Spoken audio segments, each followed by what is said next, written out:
कैसे हो आप सब लोग। तो जैसा कि आप सब लोगों को पता है कि एचपी पीजीटी की जो है डेट आउट हो गई है।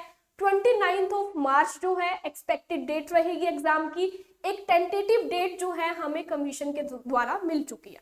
सिलेबस कमीशन ने पहले आउट कर दिया था और अब डेट भी आउट कर दी है।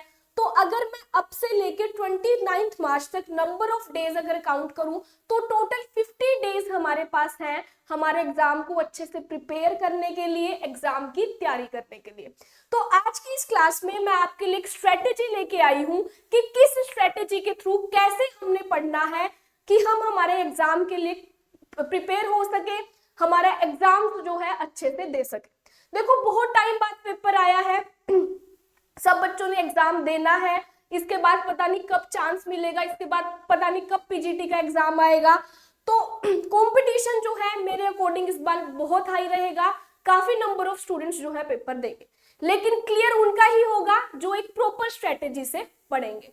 तो स्ट्रेटेजी के लिए पहले हमें पता होना चाहिए कि है क्या। मैथ की अगर मैं बात करूं तो टोटल 14 टॉपिक्स जो है कमीशन ने सिलेबस के अंदर डाले हैं। अगर मैं टॉपिक्स की बात करूं तो real analysis, algebra, complex analysis, ordinary differential equation, partial differential equation, linear algebra, topology, functional analysis, analytic number theory, operational research, IE and CoV. तो ये 11 टॉपिक तो ऐसे रहेंगे जो कंपल्सरी है, मतलब जिनसे क्वेश्चन आएगा ही आएगा, जो आपको पढ़ने ही है। और जो ये बाकी बचे हुए 3 टॉपिक्स हैं 12, 13 एंड 14, तो अगर इनमें टॉपिक्स की बात करूं तो सिलेबस में ना और में गिवन है प्रोबेबिलिटी एंड स्टैटिस्टिक्स, और उसके और में मुझे गिवन है न्यूमेरिकल एनालिसिस। तो ये और का यहाँ पे मतलब क्या है कि या तो आपको क्वेश्चन में चॉइस मिलेगी, मतलब या तो आपको प्रोबेबिलिटी से क्वेश्चन अटेम्प्ट करना होगा या फिर आपको न्यूमेरिकल से करना होगा। तो यहाँ पे आपके पास चॉइस है, या तो आप एग्जाम के लिए प्रोबेबिलिटी पढ़ के जाओ या फिर न्यूमेरिकल एनालिसिस पढ़ के जाओ। दूसरी चॉइस जो है आपको वो मिली है मेजर थ्योरी और क्रिप्टोग्राफी से। तीसरी चॉइस जो है आपको दी गई है वो दी गई है classical mechanics and differential geometry में। तो यहाँ पे आपके पास सब्जेक्ट चॉइसेस रहेंगी, जो सब्जेक्ट आपका इंटरेस्ट का है। बाकी मैं भी आपको एक ओवरव्यू दूंगी स्ट्रेटेजी में कि आपको कौन सा टॉपिक जो है इनमें से सिलेक्ट करना चाहिए, किस टॉपिक के लिए आपको जाना चाहिए। तो स्ट्रेटेजी के लिए पहले हमें पता होना चाहिए कि कितना टॉपिक जो है कितना लेंथी है और किस टॉपिक पे कितने नंबर ऑफ आवर्स जो है लगने वाले हैं। फिर उसके अकॉर्डिंग हम हमारे 50 डेज को जो है नंबर ऑफ डेज में डिवाइड करेंगे कि पर डे हमें कितने आवर्स जो है पढ़ना है। तो सबसे पहले मैं बात करूं रियल एनालिसिस की। तो सिलेबस तो हर बच्चे ने देख लिया होगा, पता होगा कि क्या क्या चीजें सिलेबस में जो है हमें गिवन है। तो सिलेबस में रियल की मैं बात करूं तो sequence and series, convergence series, divergence series, uniform convergence, continuity, मतलब कन्वर्जेंट एंड डाइवर्जेंस के बहुत ज्यादा टॉपिक्स कंपैरेटिवली हैं। यूनिफॉर्म कंटिन्यूटी के काफी मोस्टली टॉपिक्स हैं, इंटीग्रेशन के टॉपिक्स हैं, और बहुत सारे टेस्ट हैं, Weierstrass test to check the convergence and divergence of sequence and series. तो ओवरऑल अगर मैं रियल एनालिसिस की बात करूं तो मुझे 18 से 20 घंटे जो है चाहिए इसको पढ़ने के लिए। We need 18 to 20 hours. अगर आप लोग टच में हो उस चीज के, आप हमारे गिवन नंबर ऑफ लेक्चर्स देख रहे हो या कैसे भी प्रिपेयर कर रहे हो, तो you total need 18 to 20 hours for real analysis. ठीक है, तो 20 आवर्स में आप अपना सारा रियल एनालिसिस जो है कवर कर सकते हो। नेक्स्ट जो हमारा टॉपिक है वो कमीशन के अकॉर्डिंगली जो है मैंने सीक्वेंस में डाला है। तो कमीशन ने जो नेक्स्ट टॉपिक दिया है वो है रहेगा अलजेब्रा। अलजेब्रा के लिए मैं बात कर रही हूँ, ये हमारा कैसा है मॉडर्न अलजेब्रा। इसके लिए मुझे इसको प्रिपेयर करने के लिए टोटल 15 आवर्स जो है चाहिए। ठीक है, परमुटेशन कॉम्बिनेशन है, पिजन होल प्रिंसिपल है, और अलजेब्रा में बेसिकली हमारी क्या है रिंग थ्योरी और ग्रुप थ्योरी। ठीक है, जो दो मेन थ्योरीज हम इसके अंदर स्टडी करते हैं रिंग एंड ग्रुप थ्योरी है, और मेरे चांसेस है कि ग्रुप थ्योरी से डायरेक्ट क्वेश्चन बन सकते हैं, परमुटेशन कॉम्बिनेशन से क्वेश्चन आने के पक्के चांसेस रहेंगे। और प्रिंसिपल इंक्लूजन एक्सक्लूजन से चॉइस वाइज जो है, मतलब दोनों में से किसी एक में क्वेश्चन जो है आ सकता है। ये जो है एक रफ एस्टिमेशन रहेगा कि कहां से क्वेश्चन आ रहा है या क्या, क्योंकि इस चीज की मैं भी श्योरिटी नहीं दे सकती। रीजन भी काफी टाइम बाद पेपर हो रहा है, तो किस लेवल के क्वेश्चन आएंगे, किस टॉपिक से आ सकते हैं, वो भी हम सिर्फ एक वाइज गेस लगा सकते हैं। एक एक्यूरेट रिजल्ट, एक्यूरेट आंसर हम नहीं बता सकते। तो 15 आवर्स में हम अपना अलजेब्रा जो है कंप्लीट कर सकते हैं। दूसरा है, नेक्स्ट जो हमारा टॉपिक है वो रहेगा कॉम्प्लेक्स एनालिसिस। अब कॉम्प्लेक्स एनालिसिस में सिलेबस आप ऑलरेडी देख चुके हो, सारा का सारा मास्टर्स लेवल का complex, basic complex, polar representation है या कार्टेशियन रिप्रेजेंटेशन है। फिर हमारा जो हायर एमएससी लेवल का जो है कॉम्प्लेक्स है, सीक्वेंस एंड सीरीज है, डिफरेंट थ्योरम्स है, रेजिड्यू थ्योरम है, इंटीग्रेशन, कॉम्प्लेक्स इंटीग्रेशन जो है बेसिकली एक कंटूर इंटीग्रेशन, वो सब कुछ ही जो है सारे टॉपिक्स ही कवर्ड है। बट इतना भी लेंथी नहीं है, इसको हम 14 आवर्स में जो है अगर हम डेडिकेटेडली पढ़े तो हम 14 आवर्स में जो है इसको कर सकते हैं। और ये जो मैं आवर्स आपको बता रही हूँ ये सिर्फ थ्योरेटिकल पार्ट के लिए मैं आपको बता रही हूँ कि आप कॉन्सेप्ट कर रहे हो। क्वेश्चन जो प्रैक्टिस है इन रिलेटेड टॉपिक के, वो आवर्स जो है हमारे क्या रहेंगे, डिफरेंट रहेंगे। ठीक है, क्लियर है। तो ये फिलहाल आवर्स जो है थ्योरेटिकल पार्ट के चल रहे हैं, keep this in your mind. Next है ऑर्डिनरी डिफरेंशियल इक्वेशन। अब हमारे पास डिफरेंशियल इक्वेशन के दो पार्ट है, एक ऑर्डिनरी है और एक जो है क्या है, पार्शियल डिफरेंशियल इक्वेशन है। तो ऑर्डिनरी और पार्शियल डिफरेंशियल इक्वेशन की अगर मैं स्पेसिफिकली बात करूं तो ऑर्डिनरी वाला पार्ट जो है थोड़ा सा लेंथी रहता है, तो उसके लिए आपको 11 to 12 आवर्स चाहिए करने के लिए। ठीक है, डेडिकेटेडली अगर आप सारी थ्योरी कर रहे हो तो 11 से 12 घंटे में आप अपनी सारा थ्योरेटिकल पार्ट, जितनी भी थ्योरी है ऑर्डिनरी की, जो ये टॉपिक्स इसके अंदर मेंशन है, homogeneous differential equation, first order differential equation, second order differential equation, ये सब कुछ जो है आप अपना 11 to 12 आवर्स में जो है कवर कर सकते हो। ठीक है, सेकंड है पार्शियल डिफरेंशियल इक्वेशन। पार्शियल जो है ऑर्डिनरी के कंपैरिजन में छोटा रहता है और थोड़ा सा जो है हमें हिंट मिलना शुरू हो जाता है, तो पार्शियल पे आपको ज्यादा टाइम नहीं लगता। अगर कुछ बच्चों को ठीक है, अगर पहली बार फर्स्ट टाइम पढ़ रहे हैं तो 5 का अगर आपको 5 to 7 आवर्स जो है लग जाएंगे। बट थ्योरेटिकल पार्ट जो है आप बिटवीन 5 to 7 आवर्स में ये थ्योरेटिकल पार्ट जो है आप कवर कर सकते हो। ठीक है, पार्शियल में जो है ज्यादा टॉपिक नहीं है। पार्शियल डिफरेंशियल इक्वेशन के सॉल्यूशंस हैं, उनको सोल्व करने के लिए जो फेमस मेथड है चारपिट्स मेथड है, लाग्रांजेस मेथड है, ये मेन मेथड है। प्लस 3 मेन जो है हमने वेव इक्वेशंस जो है पार्शियल स्टडी करनी है, जो हमारे सिलेबस में गिवन है, वो कौन सी है, wave equation, heat equation and Laplace equation. ये 3 इक्वेशन जो है हमारी मेन रहती है किसके अंदर, पार्शियल डिफरेंशियल इक्वेशन के अंदर, पीडी के अंदर। ठीक है, तो 5 से 7 घंटे में आप ये कवर कर सकते हैं।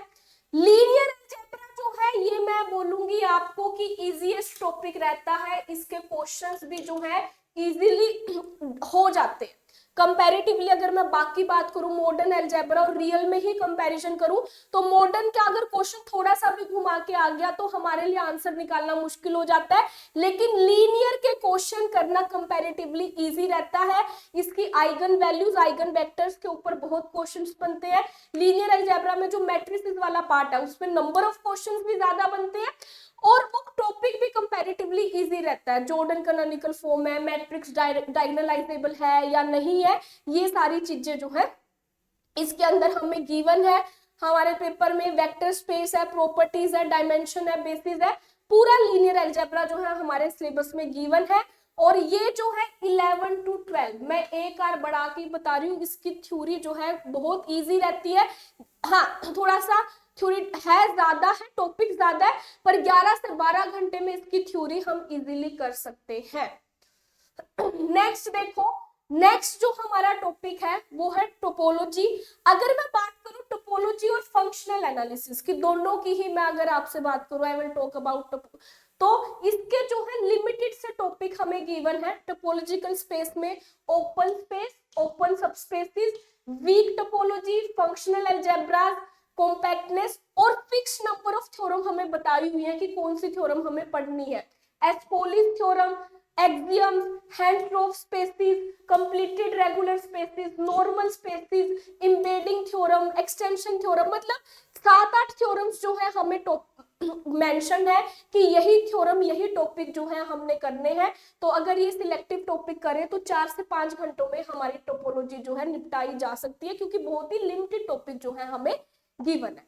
सिमिलरली फंक्शनल के भी जो है लिमिटेड टॉपिक जो है हमारे सिलेबस में डाले गए हैं।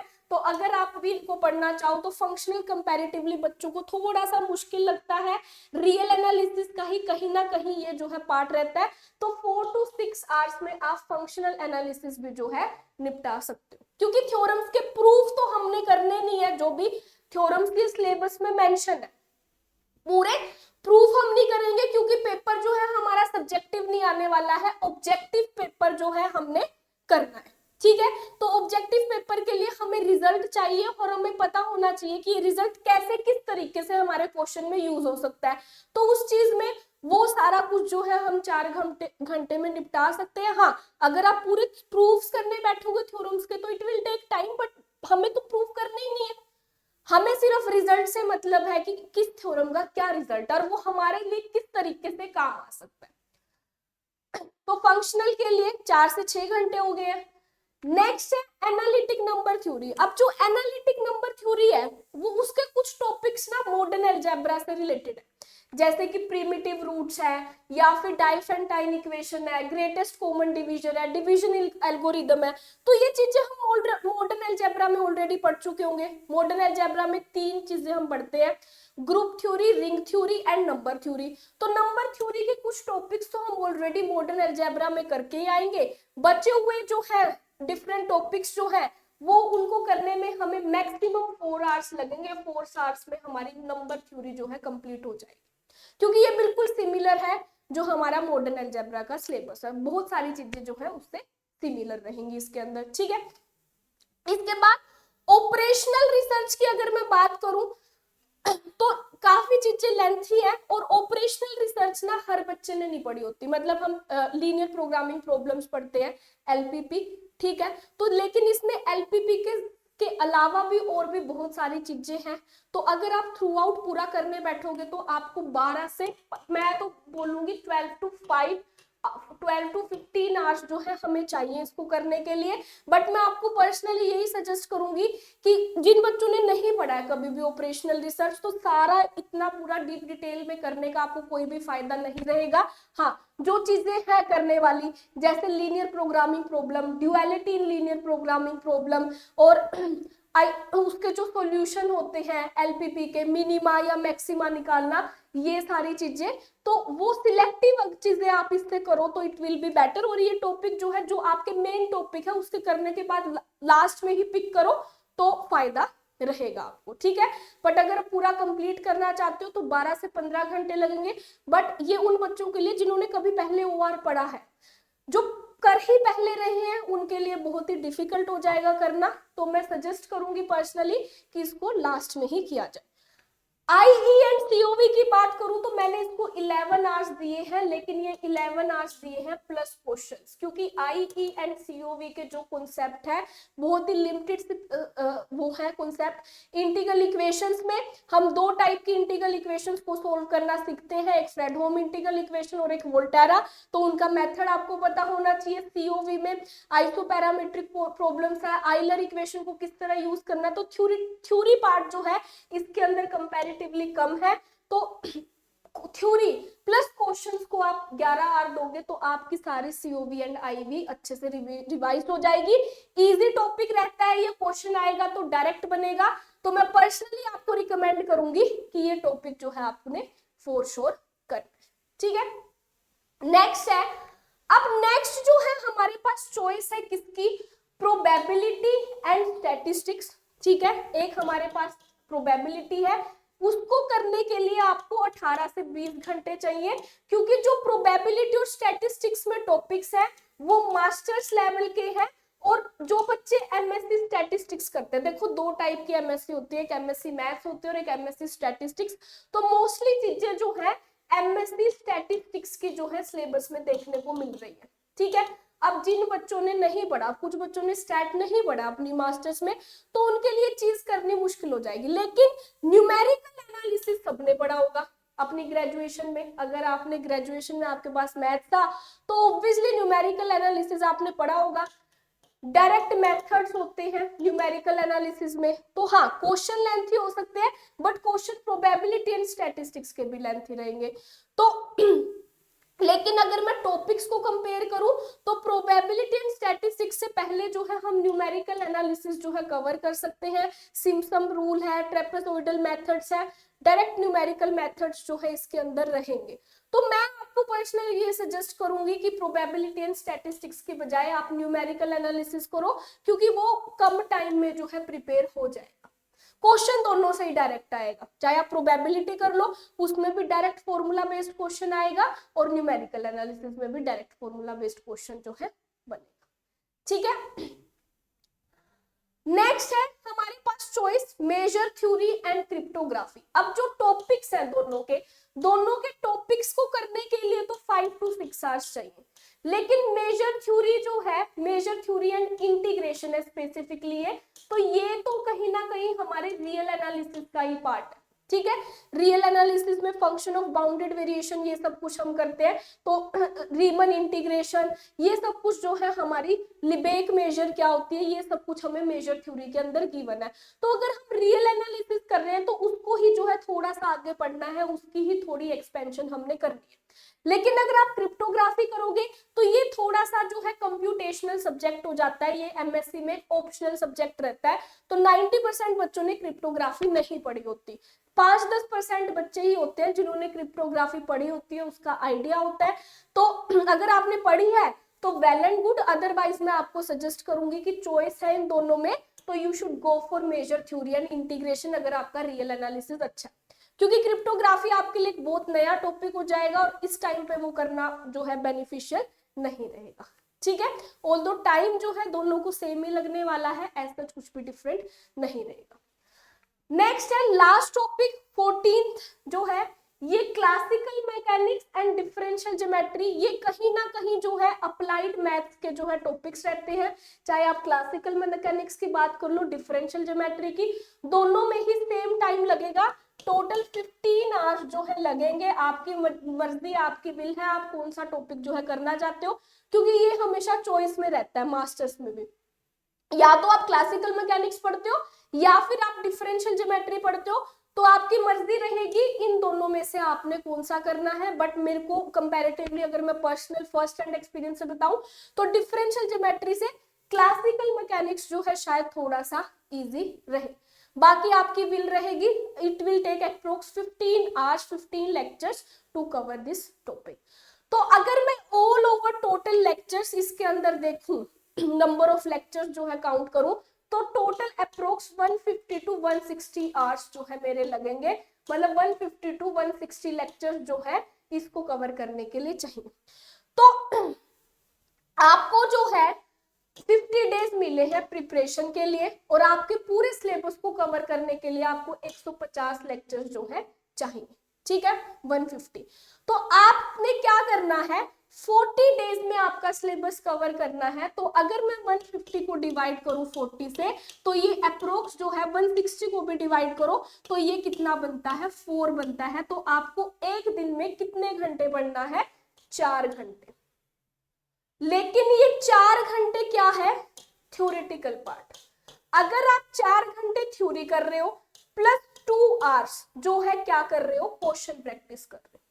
ठीक है, अपनी प्रॉब्लम्स जो है सोल्व कर रहे हो। तो अगर आप दिन में 6 घंटे पढ़ो, 6 घंटे ज्यादा नहीं है, एग्जाम डेट आ चुकी है। अगर आप कितना, मैं सिर्फ आपको 6 आवर्स बोल रही हूँ, 6 आवर में कैसे, किस तरीके से 6 आवर्स डिवाइडेड है, 4 आवर जो है थ्योरी और कितना 2 आवर जो है क्वेश्चन प्रैक्टिस। देखो maths is all about practice, जितने आप क्वेश्चन प्रैक्टिस करोगे उतने अच्छे से आपको चीजें आएंगी। तो आप अपना सिलेबस जो है कितने दिन, 40 दिन में जो है अपना सिलेबस कवर कर सकते हो। उसके बाद आपके पास 10 दिन बचेंगे, उन 10 दिन दिन में आपको क्या करना है, क्योंकि सिलेबस सब हो चुका होगा, प्रैक्टिस हो चुकी होगी, तो फिर आपने देने हैं 10 दिन टेस्ट। लास्ट के 10 दिन सिर्फ क्वेश्चन प्रैक्टिस टेस्ट उन पे दोगे, तो आप जो है इस एक प्रॉपर स्ट्रेटेजी के ऊपर थ्रू अपना एग्जाम जो है क्लियर कर पाओगे। और मुझे नहीं लगता कि 6 घंटे पढ़ना दिन में कोई भी ज्यादा है, जब आपको पता है कि नेक्स्ट मंथ जो है आपका एग्जाम है, तो 6 आवर तो हर कोई बच्चा जो है निकाल सकता है। 6 आवर्स करो, अच्छे से करो। जरूरी नहीं है कि सारा कुछ ही बिल्कुल भर भर के पढ़ना है, कुछ चीजें आप स्किप भी कर सकते हो। सिर्फ पढ़ना नहीं है, एक स्ट्रेटेजी को फॉलो करना है कि क्या चीज करें क्या चीज ना करें, ठीक है। पूरा जो चीज अच्छे से आती है उसको और अच्छे से करो, जो चीज नहीं आती उसको स्किप कर दो। एक क्वेश्चन नहीं करोगे पेपर में, बेटर है कि इसके अलावा कि 4 क्वेश्चन और आप गलत कर रहे हो कंफ्यूज करके, ज्यादा कुछ वो करके। तो 6 hour in a day, 50 days में, 40 डेज में आपका सिलेबस कंप्लीट हो जाएगा। 10 दिन आपके पास ऐड ऑन होंगे टेस्ट देने के लिए। तो आई एम होपिंग कि अगर आप 6 घंटे दिन में पढ़ रहे हो तो आपका एग्जाम क्लियर हो सकता है।